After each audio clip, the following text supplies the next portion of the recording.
kape ari tekkinde posuji mon onon yidbe moftude e hutrade kopreji mon cadele mon ngasi halabi cerra ya Play Store walla Google Play mbada télécharger kape keba application ma posma tekka kopreje pofta kape ngande ko kanyum buri webde do e nder leydi Sénégal to banginel dugol kalis hay mbudo ay yobata tirade kalis hay mbudo ay yobata mbele kape ko don haadi mbien ala so tawi ko otoma jogida a ari e station ngaji EDK a sodi gasoil do ponoda yobdi ujunere kala ko temedde jeena mbudu jobata walla nadda koy boutikaji amen low press kala ko codda jobirda kape ene jogi ko ustantoma to bange nganyari posma walla ko jollof chicken codda fof ina jogi ko ina ustonoma kape ina tawe e nder réseau ji mum din station ngaji EDK gonde nder jokli Sénégal kala e kubal wat télécharger kape njeya horema njeya jawdima mbemna ngurdamma.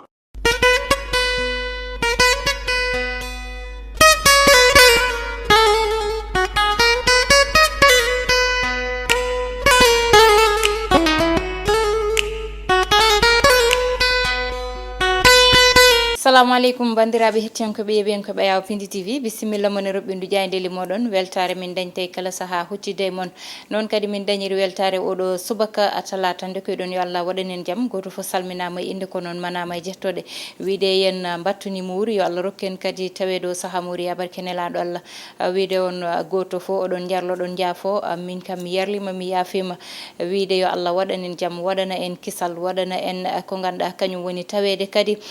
korka mo wuri so Allahu lamdo jabi korden dum kono kadi kumen kumtene dow jam dum non hettiyankoɓe yeɓiyankoɓe amin pada enen ne duwawuji moɗon koye commentaire uji wonata ko ɓuri tengtude jaydel ɗi noon hande ene jeeya hen to banggal politique sabu ne anda Idrissa Seck ittama e place mo wonno wonane nder jaydeli ɗi ha tengte goddum e goddum joni wonta so Allahu lamdo jabi non tigi hettiyankoɓe ɓeyankoɓe gudditiren jayde gendire le soleil jayde le soleil oɗo subaka hande arti tan ko on ji natal gardiɗo leydi ndi caggal muɗum woni hen ko Amadou Ba nde ɗon jayde noon addi tan ko wiide institution ji ɗiɗi ɗo joni noon mbay lama walla mbiyen tan ardinoɓe ɗum ɓe natti arda ɗum noon ko wiyede Abdoulaye Daouda Diallo oɗo saaha kañum tigui ardi conseil économique social et environnemental mo ganduɗa woni premier ministre Amadou Ba kanko noon totta ministère des sports et kadi de l'élevage sabone anda wonnoɓe ɗon ɓe ko yaadiɓe Idrissa Seck wonnoto Idrissa Seck jippinama yimɓe muɗum ɗum noon jayde nde dawri hande goɗɗum ko waɗi fayida woni tan to hôpital Albert Royer mo ganduɗa kañum woni to Fann to toon noon sukaɓe ɓe mataw tan ne wawi wiyede ɓe gaddanama appareil kesso mo ganduɗa ne yawa wadde détecté ko fayi e tan ko wiyete asthme garen ha joni jayde tribune oɗo subaka ari tan ko wiide Idrissa Seck kay so tawi laamu holli ɗum caggal kono kadi opposition wo koko holli ɗum caggal oɗo saaha ɓe mbi Idrissa Seck noon ɗo joni koko jogino juuɗe makko fof o perti ɗum ne wawi wiyede kay kanko opposition wo ko rentotoɓe Idrissa Seck kono kadi kay woɗɓe kanko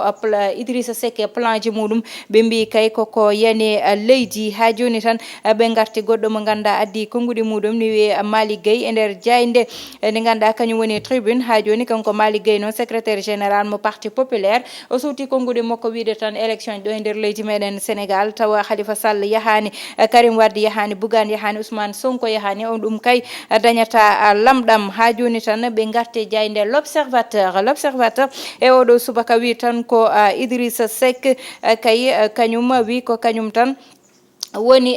chef kono noon ɓe mbi ko chef mo ganduɗa ɗo joni ko joñaɗo saabu joñi ɗum noon ko golle muɗum ɓe mbiyete Ousmane Sonko oɗo saaha kay kanko noon o suuti konguɗi makko ɓe mbi ha joni Idrissa Seck kay kañum anda ɗo joni ɗo daroto ɗum woni konguɗi ɗi gandanane jayde l'observateur ɓe garte enquête goɗɗo moɓe mbaɗi e oɗo ɓiɗɗo debbo mo ganduɗa liggoto ko toon to TFM ni wiye Awa Gueye o arti noon e gurdam makko joom galle makko mo dañnone woni piyannoɗomo reedu makko ganduɗa o wasi ɗum e lebbi jeeɗiɗi ɗi ganduɗa mo wonno cowiɗo ha joni kay ɓe garte Abdoulaye Daouda Diallo e ko ganduɗa yete tottama ɗum walla ɓeydanama ɗum e juuɗe makko ɗum noon woni ko ganduɗa jayde l'observateur dawri ɗum oɗo subaka garende jayde li quotidien ari tan ko wiide Amadou Ba e oɗo mo ganduɗa kankoni Abdoulaye Daouda Diallo ɓe mbaɗanama renforcé mana ete ɓe ɓeyditanama koɓe dongal mabɓe ɗum noon woni konguɗi ɗi ganduɗa nane jayde li quotidien ɓe ɓe garti ha joni tan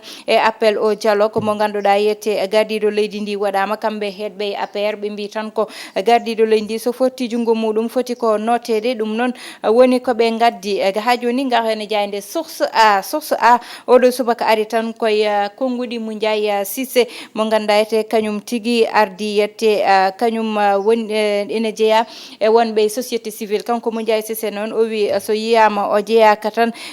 tan goomu darnagu ne wiye yette F24 ɗum noon saabi ɗum tan ko kamɓe ɓe ganda kamɓe goni wonɓe société civile ɓe potani yaadude laamu kono noon ɓe potani yaadude lulliɓe kono noon ko population o ɓe poti yaadude kono kay kanko o mo ganduɗa woni Aliou Tine e Mamadou Mbodj ɓe noddimo gam tan o ara notade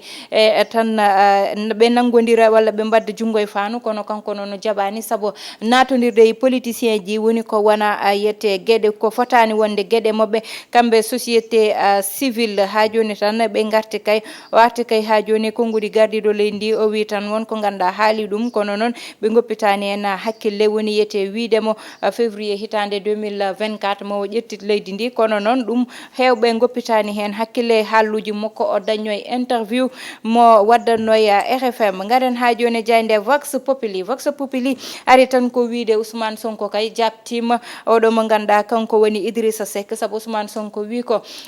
jawɗi kay walla mbiyen kay ko ganduɗa kañum woni baali ne mbawi rendude lawol gona yaade kono noon goto fo e prime muɗum ɗum noon woni konngudi makko ganduɗa addi ɗum e Idrissa Seck saabu Idrissa Seck wiyata ko kañum woni chef opposition kono wimo sen jippima e terrain o goto fo ma andu holɗo tolni kono kadi ma ande holmo woni chef opposition o ɗum woni konngudi ɗi ganduɗa Ousmane Sonko addi ɗum o wi noon mi foɗodirani hay goto ngal ɗon banggal ha joni ɓe mbi o fuɗɗitima nemme ko turuji o waɗanno kanko Idrissa Seck ɓe mbi Abdoulaye Daouda Diallo kay ɗo joni woni président walla gardiɗo conseil économique social et environnemental garene jayde quotidien le quotidien ɓe mbi Macky Sall kay oɗo saaha tigui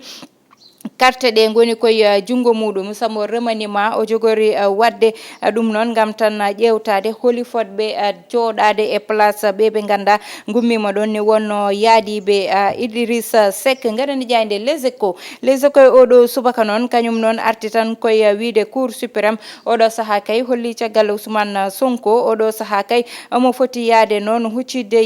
lawol ɗum ko capantati lewru wonta ɓe mbi Abdoulaye Daouda Diallo kañum tigui woni for walla gorko dariɗo tigui keso e nder landa oɗo biyeteɗo APR saabu noon o ɓeyditanama yette ko ganduɗa ko kañum woni yette poste uji makko kanko waɗa tigui par intérim walla kanko tota tigui conseil économique social et environnemental oɗo saaha garene jayde besbi le jour noon kañum wi tan ko oɗo saaha kay ko président Macky Sall tigui jogui ballon ina fetta on ji tigui ama waɗa jongle e oɗo saaha ɓe mbi yette kay kanko Abdoulaye Daouda Diallo o ɓeydanama kono kadi ɓe mbiyete e tan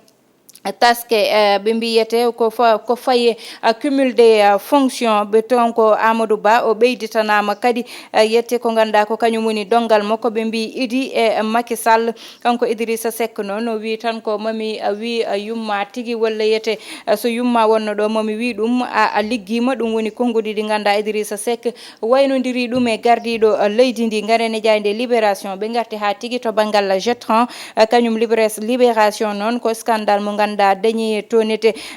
koppareje walla mbiyen tan koɓe ponno maadi fonno mahede immeuble mo gandane fonno mahede R+8 ɗum noon mo Ibou Fall walla tan wiye Pape Fall mo ami boutique ɗo e ɗon caɗele noon ari e oɗon immeuble ha wattindaki yettade ɗum noon nawi gueɗe ɗe e lawol wadde tan porte plainte e ɓe ganda ɓe gaddanimo ɗeɗon caɗele goɗɗo mo ganda to banggal escroquerie ni wiye Serigne Gaye mo ganda kañum woni leader walla gardiɗo Gaye crypto ɗo joni noon o fawama juuɗe ko tolne 52 plainte uji nani dow hoore makko kanko ɓiɗɗo gorko oɗon garene jayde stade coftal balli uddata damale oɗo saaha ɓe garti kay ɓe mbi Amadou Ba oɗo saaha sport o koye juuɗe makko goni kanko premier ministre goɗɗo mo ganda gueɗe muɗum nani e nder jayde nde woni tan oɗo ɓiɗɗo mo Sénégal oɗo saaha noon kanko Elimane Ndiaye kanko tigi omo jeeyade yete non e ɓurɓe mantinade to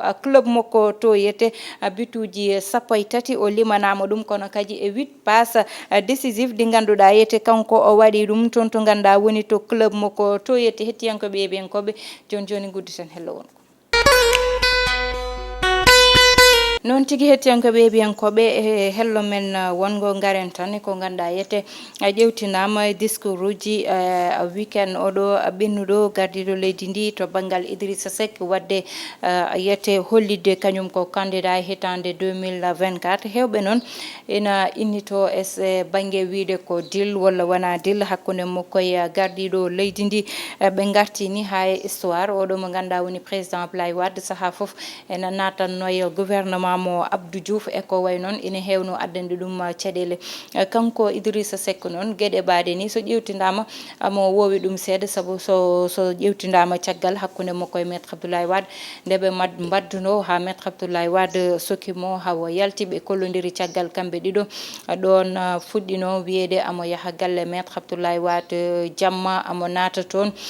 cowuji kewi hen ni wiye woodi walla wodani ha noon ñalawma ari kamɓe ɗiɗo ɓe dutti kadi ɓe mbadditi kadi junggo e fandu ɗum noon addannomo probléme uji kewɗi kanko Idrissa Seck hewɓe kollimo caggal e nde o waɗi ɗeɗon gueɗe ƴewtidama kadi hakkude makko e président Macky Sall ne wawi wiide ko way noon dañi hen kadi nde président Macky Sall nodditimo ari ko garɗo o holli caggal kono kadi o tuuti konnguɗi ganduɗa foof o haalino ɗum saabu kanko joɗino o wi vision président Macky Sall wirtaki ɗo ɗo ganda kañum woni jaam ñaajo kono kanko kadi Idrissa Seck jotti o wi kadi vision mo président Abdoulaye Wade wirtima jaam ñaajo hande woni konnguɗi ɗi ganduɗa ete ne wawi bonnandemo no fewi walla ɓeydoto bonnandemo kanko Idrissa Seck saabu poids mo dañnowo noon o natti ɗum dañde oɗo saaha mi anda so tini walla o tinani walla yimɓe makko gandi walla ganda saabu sénégalais wowani neɗɗo mo ganda hande a haala ɗum ɗo tuuta ñamta ɗeɗon gueɗe wona ko ganda sénégalais ne wawi wadde ɗum supporté te ko ɓuuri ƴewtidede e gueɗe Idrissa Seck saaha foof o wayata ko tan kono mo ganduɗa hoɗani Sénégal ni anda réalité ji Sénégal e ko way noon saaha foof sa yiɓe ɓe jalti ɓe jibodire yimɓeɓe wonko ɓe jiiloto surtout baɗono Idrissa Seck e ko way noon hande sénégalais ji ko wiyete nouveau type de sénégalais ɗo joni ne wawi wiyede noon ko yimɓe ɓe ganduɗa hande wonnoɓe ɗo 1960 ne mbawno won funtirede won gueɗe ɗum ɗon natti hande wonnoɓe ɗo 1980 ne wawno funtirede won gueɗe ɗum natti hande ɓe ganduɗa ko sukaɓe hesɓe ko kañum ngari ko haqqillaji goɗɗi jogui ko vision ji goɗɗi jogui wonko ganduɗa hande so politicien joɗima ne haala ɗum ko jaleɗe nangata ɗumen wadde noon yoɓe goppit hakkille no fewi ko génération kesso woni ɗo te oɗon génération kesso won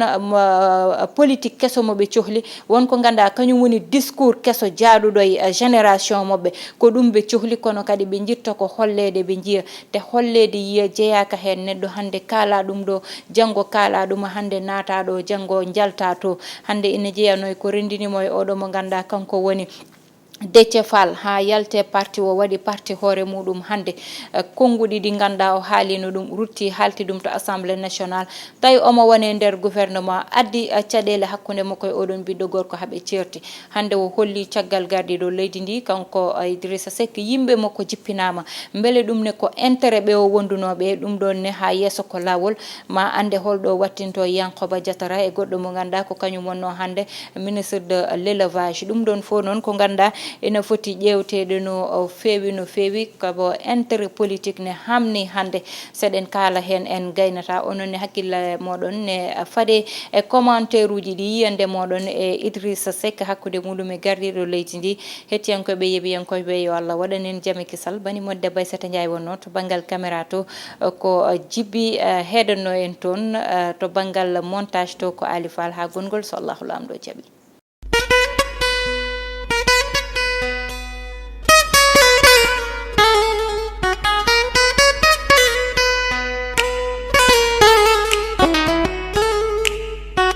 KP ari tekkinde posuji mon onon yidbe moftude e hutrade kopreji mon cadele mon gasi halabi cerra ya Play Store walla Google Play mbada télécharger KP keba application ma posma tekka kopreje pofta KP ngande ko kanyum buri webde do e nder leydi Sénégal to banginel dugol kalis hay mbudo ay yobata tirade kalis hay mbudo ay yobata mbele KP ko don haadi mbien ala so tawi ko otoma jogida a ari e station ngaji EDK a sodi gasoil do ponoda yobde ujunere kala ko temedde jeenay mbudu jobata walla nadda koy boutikaji amen low press kala ko codda jobirda KP ene jogi ko ustantuma to bange nganyari posma walla ko jolof chicken codda fof ina jogi ko ina ustonoma KP ina tawe e nder réseau ji mum din station ngaji EDK gonde nder jokli Sénégal kala e kubal wat télécharger KP njeya horema njeya jawdima mbemna ngurdamma